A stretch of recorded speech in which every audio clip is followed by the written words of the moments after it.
10 సంవత్సరాలలో కనీసం ప్రజల మధ్యలో ఎక్కడికి కూడా వెళ్ళలేదు. కానీ రేవంత్ రెడ్డి గారు మాత్రం డే 1 కాంచి ఉండే చేస్తూ ఉన్నాడు. గత 10 సంవత్సరాల్లో ప్రజల కోసం ఏం చేశారు చూపించాలి కదా. మేము పలానా చేయించినాం అని చూపిస్తే ఇప్పుడు ఎలా వస్తుందని చెప్పగలుగుతారు. ఈ రుణమాఫీ అంటే వాళ్ళు ఫస్ట్ దశ, రెండో దశ, మూడో దశ లాగా చేస్తూ ఉన్నారు. అంటే ఎక్కువ ల్యాండ్ ఎవరికైతే ఉండదో సో వాళ్ళకి బ్రేక్ చేయడం జరిగింది. కొంత 5 ఎకరాలు 6 ఎకరాలు లోపు ఉన్న వాళ్ళకి మాత్రము అది ఖచ్చితంగా అందుతూనే ఉంది. ఇంకోటి ఏంటంటే మేనిఫెస్టోలో పెట్టినటువంటి విషయాలు ఏదైతుందో అవన్నిటినీ కూడా చేస్తూ ఉన్నారు. దాంతోపాటు కూడా అడిషనల్గా సో ఫస్ట్ మేనిఫెస్టోలో ఫ్రీ బస్ అని, సిలిండర్ అని, తర్వాత ఇలాంటి ఆల్రెడీ డే 1 కాంచే చేసుకుంటూ వస్తున్నారు. నేటివిటీ 2 ఏళ్లలోనే నేటివిటీ ఎక్కువ పెరిగిపోయింది, వ్యతిరేకత పెరిగింది రేవంత్ రెడ్డి అని చెప్పే వాళ్ళకి మీరు ఏం చెప్తారు? లేదు, అది తప్పు. ఎవరో తెలియక అంటే జనాలకి ఏంటంటే ఫస్ట్ రియాలిటీ అనేది అబ్జర్వ్ చేసిన వాళ్ళు వాళ్ళకి అర్థమైపోతుంది. ఏదో పబ్లిక్లో మామూలుగా అవునాట ఇదాట ఆట అనేటోళ్ళు ఉండడం మూలంగా అట్లా చెడ్డ పేరు వస్తాయి. కానీ రియల్గా చెక్ చేస్తే మాత్రం రేవంత్ రెడ్డి పాలన చాలా వెరీ గుడ్ పాలన. తులమ్మగారం అంటారు, స్కూటీలు అన్నారు, అండ్ కళ్యాణ లక్ష్మి మరి అది వస్తుందంటారు కళ్యాణ లక్ష్మి. సో ప్రభుత్వము గతంలో బీఆర్ఎస్ ప్రభుత్వం ఒక 10 సంవత్సరాలు చేసింది. కాంగ్రెస్ వచ్చిన తర్వాత 3 ఏళ్ల లోపు కొంత సెట్ బ్యాక్ చేసుకోవడము, నిర్ణయాలు తీసుకోవడము, సో ఇవన్నీ కొంత అసెంబ్లీ అయిపోయింది, పార్లమెంట్ అయిపోయింది. సో అవన్నీ చేసుకొని చేయాలి. కాబట్టి ఏదైతే ఇవి గ్యారంటీలు ఉందో 6 గ్యారంటీలు ఉందో వాటిలో మాత్రము 100% చేస్తున్నారు. తులం బంగారం అంటే బడ్జెట్ చెక్ చేసుకోవాలి ఒకసారి. ప్రభుత్వంలో ఉన్నటువంటి రాబడి ఎంత, వచ్చేదంతా, పోయేదంతా అవన్నీ చెక్ చేసుకొని సో మహిళలకు సంబంధించింది వాళ్ళకి ఇవ్వాలనే ఆలోచన ఉంది. మంచి ఆలోచన, అది ఇస్తే బాగుంటుంది. బట్ అది దాంట్లో ఉన్నటువంటి ఇప్పుడున్న ప్రభుత్వంలో వచ్చే రాబడి అవన్నీ చెక్ చేస్తున్నారు. రైతుల నుంచి ఒడ్లు కొనుగోలు కాలేదు, మొలకలు ఎత్తుతున్నాయి బయట అని మొన్న వీడియోలు బయటకు వచ్చాయి. అదేలేండి. అయితే అక్కడ ఏమవుతుందంటే కలెక్టర్లు ఎవరైతే ఉన్నారో, కలెక్టరే కానీ, ఆర్డీఓ కానీ, మిగతా ఉన్న ఎంఆర్ఓలో కానీ వాళ్ళంతా స్పీడప్ చేస్తూనే ఉన్నారు. కాకపోతే ఈ ట్రాన్స్పోర్ట్ ఏదైతుందో ఆ ట్రాన్స్పోర్ట్లో కొద్దిగా డిలే కావడం మూలంగా అయింది తప్ప రైతుల ల్యాండ్ సంబంధించి రైతుల యొక్క ఏదైతే పంట కొనుగోలు ఉందో అవన్నీ ప్రతి గింజతో కూడా తీసుకున్నారు. ఆల్రెడీ వాళ్ళకి అమౌంట్ కూడా వచ్చేస్తుంది. అట్లేమి ఇప్పుడు కేటీఆర్ వర్సెస్ రేవంత్ రెడ్డి వార్ జరుగుతుంది ఆన్లైన్లో, సోషల్ మీడియాలో. ఎట్లా ఆయన అరేనో ఈయన చిచ్చినాయుడు అని చెప్పడం చాలా జరుగుతుంది. ఎందుకంటే అంటే ఇప్పుడు రాజకీయంగా ఏంటంటే సో వాళ్ళు ఏదో మాట్లాడతారు. అంటే ఒక క్లాస్మేట్ లాగానో, ఒక ఫ్రెండ్స్ లాగానో నువ్వేంద్ర భాయ్ అంటే నువ్వేంద్ర భాయ్ అనే ఫీలింగ్ వస్తుంది తప్ప ఈయన పొలైట్గా మాట్లాడితే వాళ్ళు కూడా పొలైట్గా మాట్లాడుతారు. ఇది ఏంటంటే సో ఈ తెలంగాణలో ఉన్నటువంటి యాస భాష కొద్దిగా కొట్టినట్టే ఉంటుంది కాబట్టి అట్లా వస్తుంది. సో నెక్స్ట్ మరి బీఆర్ఎస్ అధికారంలోకి వస్తుందని చెప్పేసి వాళ్ళు ధీమాగా ఉన్నారు. ఆ బీఆర్ఎస్ అభిమానులు కూడా మా బీఆర్ఎస్ పార్టీని వస్తుందని చెప్పేసి ధీమాగా ఉన్నారు. మీరేం చెప్తారు? ఎట్లా అనుకుంటారు వాళ్ళు వస్తుందని? ఎట్లా అనుకుంటారు? మీ దగ్గర ఉన్నటువంటి అవకాశాలు ఏమున్నాయి? గత 10 సంవత్సరాల్లో ప్రజల కోసం ఏం చేశారు చూపించాలి కదా. మేము పలానా చేయించినాం అని చూపిస్తే ఇప్పుడు ఎలా వస్తుందని చెప్పగలుగుతారు. ఆల్రెడీ ప్రభుత్వం ఏర్పడిన కాంచి చాలా విషయాలు చేసుకుంటూ వస్తారు. కేసీఆర్ గారు ఏంటంటే 10 సంవత్సరాలలో కనీసం ప్రజల మధ్యలో ఎక్కడికి కూడా వెళ్ళలేదు. కానీ రేవంత్ రెడ్డి గారు మాత్రం డే 1 కాంచి ఉండే చేస్తూ ఉన్నాడు. ఫస్ట్ రోజు ప్రభుత్వం ఏర్పడిననే ప్రజా దర్బార్లో సమస్యలు పరిష్కారం చేశారు.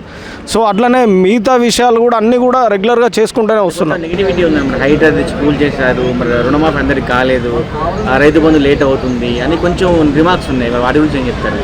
హైడ్రా ఏంటంటే హైడ్రా అనేది ఏదైతుందో అది తీసుకురావడం మంచి ఉద్దేశమే. కాకపోతే ఇక్కడ ఉన్నటువంటి బిలో పావర్టీ లైన్ బీపీఎల్ కుటుంబాలు ఎవరైతే ఉన్నారో వాళ్ళకి వాళ్ళ ఇల్లు కట్టుకునేదానికి వాళ్ళకు డిస్టర్బ్ చేయకుండా ఇమీడియట్లీ వాళ్ళను ఏదైతే డబల్ బెడ్రూమ్లనో వాళ్ళకి షిఫ్ట్ చేశారు చాలా వరకు.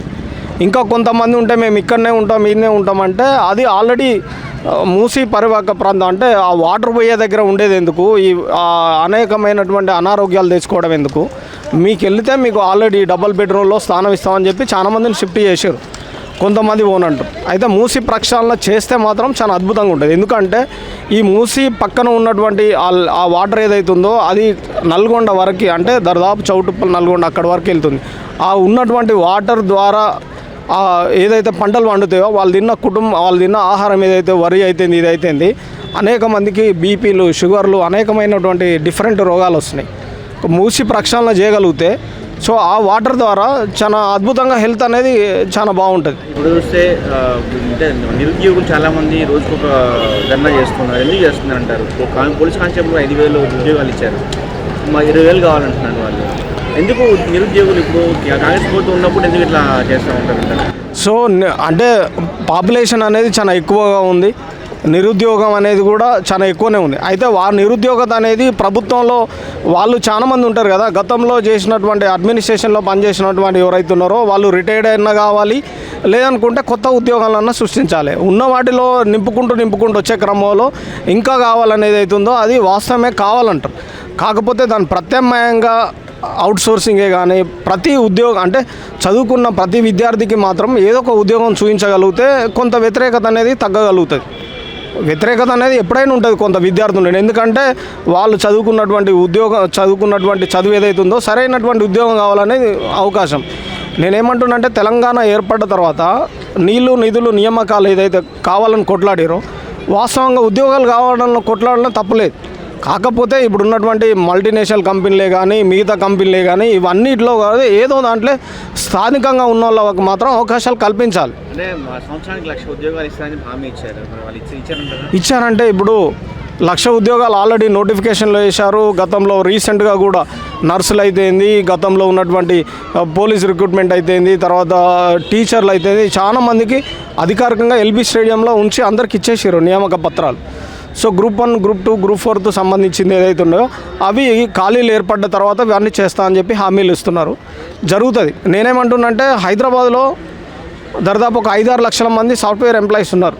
చాలా మంది కంపెనీలు ఉన్నాయి, ఇంకా చాలా ఉన్నాయి, నేను చెప్పేది కాకుండా ఇంకా మెడికల్ సంబంధించిన చాలా ఉన్నాయి. అందులో కనుక స్థానికంగా ఉన్నటువంటి తెలంగాణలో ఉన్నటువంటి వాళ్ళకి అంటే వేరే స్టేట్ వాళ్ళు కూడా చాలామంది అందులో జాబ్ చేస్తున్నారు. వాళ్ళకి ప్రియారిటీ ఇచ్చి వాళ్ళని తీసుకుంటుంది కంపెనీ. మరి తెలంగాణలో ఉన్న వాళ్ళకి వీళ్ళకి కనుక ఉద్యోగాలు ఇవ్వగలిగితే ప్రభుత్వ ఉద్యోగాల గురించి కొంత తక్కువ ఆందోళన చేయడానికి అవకాశం ఉంటుంది. సో ఫైనల్ క్వశ్చన్ అండి, నెక్స్ట్ రేవంత్ రెడ్డి వస్తాడని చెప్పడానికి ఆధారాలు ఏంటి? ఆధారాలు ఏంటంటే గత రాజశేఖర రెడ్డి గారి పీరియడ్లో ఒక 10 సంవత్సరాలు ప్రజలు బ్లెస్సింగ్ చేశారు. తర్వాత నెక్స్ట్ వచ్చిన బీఆర్ఎస్ కూడా 10 సంవత్సరాలు అవకాశం ఇచ్చారు. ఏం చేస్తారు ఏమేం చేస్తారు అనేది. సో ఏదైనా కూడా ఒకటి నెరవేరాలన్నా ప్రజల యొక్క ఆకాంక్షలు చేరాలంటే రోజుకి ఏది కాదు, మినిమం ఒక 10 సంవత్సరాలు ఉండగలిగితే ప్రతి ఒక్కరికి ఏదో రూపంలో ప్రభుత్వం చేయడానికి అవకాశం ఉంటుంది. ఇంకొకటి ఇది ప్రాంతీయ పార్టీ కాదు కాబట్టి, జాతీయ పార్టీ కాబట్టి రాష్ట్రంలో ఉన్నటువంటి అక్కడ ఉన్న అన్నీ చూసుకొని వాళ్ళు చేయడానికి అవకాశం ఉంటుంది.